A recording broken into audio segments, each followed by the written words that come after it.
छठी शताब्दी में हिंदुस्तान सोना के चिड़िया कहलाता था। यह सुनकर मुस्लिम आक्रमणकारी आते रहते थे। इन्हीं मुस्लिम शासकों में से एक था मोहम्मद बख्तियार खिलजी। उस समय हिंदुस्तान पर खिलजी का ही राज था। नालंदा यूनिवर्सिटी उस समय राजगीर का एक उपनगर हुआ करती थी। यह राजगीर से पटना को जोड़ने वाली रोड पे स्थित है। यहाँ पढ़ने वाले ज़्यादातर स्टूडेंट विदेशी थे। उस समय यहाँ 10,000 स्टूडेंट पढ़ा करते थे, जिन्हें 2,000 शिक्षक गाइड किया करते थे। मशहूर चीनी यात्री हैंगसोंग ने यहाँ पे 1 साल की शिक्षा ग्रहण की थी।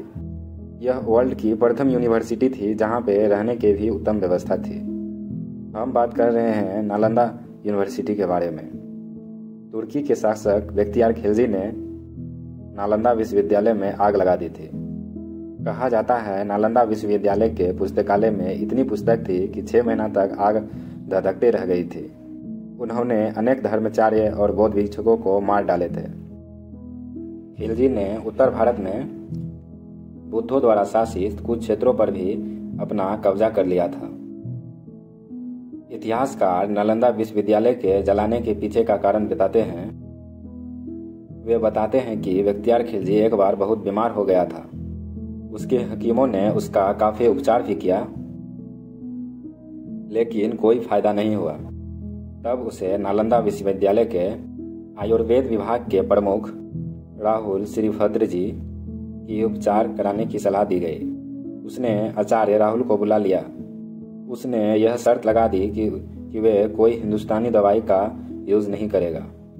उसके बाद उसने कहा कि अगर वे ठीक नहीं हुआ तो आचार्य की हत्या करा दिएगा। यह सुनकर आचार्य राहुल श्रीभद्र सोच में पड़ गए। फिर कुछ सोचकर खिलजी की सारी शर्तें मान ली।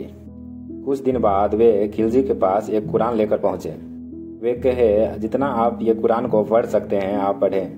मैं आपको गारंटी देता हूं कि आप ठीक हो जाएंगे।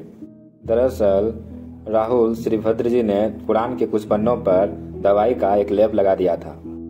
खिलजी थूक लगा लगा कर पन्ने पलटते गए। इसी तरीके से वे धीरे धीरे ठीक होने लगे। लेकिन वे पूरी तरह से ठीक होने के बाद भी हिंदुस्तानी वेदों का एहसान भुला दिया। उसे इस बात से जलन होने लगी कि उसके हकीम फेल हो गए। एक हिंदुस्तानी वैद्य उसका इलाज करने में सफल हो गया। तब खिलजी ने सोचा, क्यों न इस ज्ञान की जड़ नालंदा विश्वविद्यालय को पूरी तरह से समाप्त कर दिया जाए। उसके बाद उसने जो किया, इतिहास उसे कभी भी माफ नहीं करेगा। जलन के मारे खिलजी ने नालंदा विश्वविद्यालय पर आग लगाने का अनुमति दे दिया। कहा जाता है नालंदा यूनिवर्सिटी के लाइब्रेरी में इतनी किताबें थी, 3 से 4 महीने तक आग इतनी भभकती रही कि उसे बुझाना मुश्किल हो गया था। इसके बाद भी खिलजी का मन शांत नहीं हुआ। उसने नालंदा यूनिवर्सिटी के बड़े बड़े आचार्य और बौद्ध भिक्षुक, वहां पढ़ने वाले विद्यार्थियों की हत्या करा दिया गया। बाद में उसने पूरे नालंदा को भी जलाने का आदेश दे दिया। उस विश्वविद्यालय में 3 प्रमुख पुस्तकालय थे, रत्नोदरी, रत्न सागर, रत्न रंजक। एक पुस्तक कहा जाता है कि 9 टनों का हुआ करता था। उस पुस्तकालय में लगभग 9 फ्लोर थे। 9 मंजिलों में लाखों की संख्या में पुस्तकें अवेलेबल थी। खिलजी ने ना ही पुस्तकालयों को जलाया, बल्कि वहां रहने वाले आचार्य और बुद्ध भिक्षुकों को भी जला दिया। इस विश्वविद्यालय में भारत के विभिन्न क्षेत्रों से ही नहीं, विश्व के भी अलग अलग देशों से विद्यार्थी पढ़ने आते थे। नालंदा से विशिष्ट शिक्षा प्राप्त बौद्ध धर्म के साथ साथ अन्य ज्ञान का भी प्रचार किया करते थे। नालंदा में बौद्ध धर्म के अतिरिक्त केतु विद्या, शब्द विद्या, चिकित्सा शास्त्र, अर्थ विद्या, सांख्य से संबंधित विज्ञान, गणित इत्यादि विषय भी पढ़ाए जाते थे।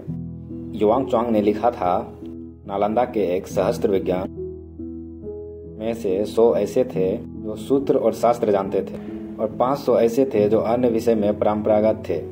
उस विद्यालय में श्रीभद्र ही ऐसे थे जो जिन्हें सभी विषयों में अच्छी पकड़ थी। विश्वविद्यालय की 4वीं से 11वीं शताब्दी तक अंतर्राष्ट्रीय ख्याति रही थी। लेकिन बख्तियार खिलजी ने इस विश्वविद्यालय को जलाकर इतनी बड़ी गलती की कि यह भारत उन्हें कभी भी माफ नहीं करेगा। 1199 ईस्वी में बेशक ही इन्हें यह जलाकर राख कर दिया था, लेकिन इस कांड में हजारों दुर्लभ पुस्तक जल के राख हो गई थी। महत्वपूर्ण दस्तावेज नष्ट हो गए। कहते हैं अध्यापक और बौद्ध भिक्षुकों ने अपने कपड़ों में छिपाकर बहुत सारी पुस्तकें बचाया। उन्हें तिब्बत की ओर ले गए। कालांतर में इन्हीं ज्ञान निधियों ने तिब्बत में अपना ज्ञान का प्रचार प्रसार बढ़ाया। बख्तियार खिलजी धर्मार्थ और बहुत बड़ा मूर्ख था। उसने ताकत के मध्य में बंगाल पे अधिकार के बाद चीन और तिब्बत पे अधिकार करने की कोशिश की, किंतु इस प्रयास में उनकी सेना नष्ट हो गई और देवकोट में सहायक अली मर्दान ने बख्तियार खिलजी की हत्या कर दी। बख्तियारपुर, जहां खिलजी को दफन किया गया, वह जगह अब पीर बाबा का मजार बन गया है। दुर्भाग्य से उस मूर्ख विश्वविद्यालय को जलाने वाले हत्यारे को मजार पे पूजा करते हैं। हालांकि अब नालंदा विश्वविद्यालय को काफ़ी हद तक बचाया गया है। वो ज्ञान जो 11वीं शताब्दी से 11वीं शताब्दी तक दिया जाता था, वो ज्ञान अब शायद नहीं मिल पाएगा कभी भारतवर्ष को। ये रहा दोस्तों नालंदा विश्वविद्यालय का कुछ ऐतिहासिक ज्ञान। अगर आपको वीडियो अच्छी लगी तो लाइक, कमेंट और शेयर करें।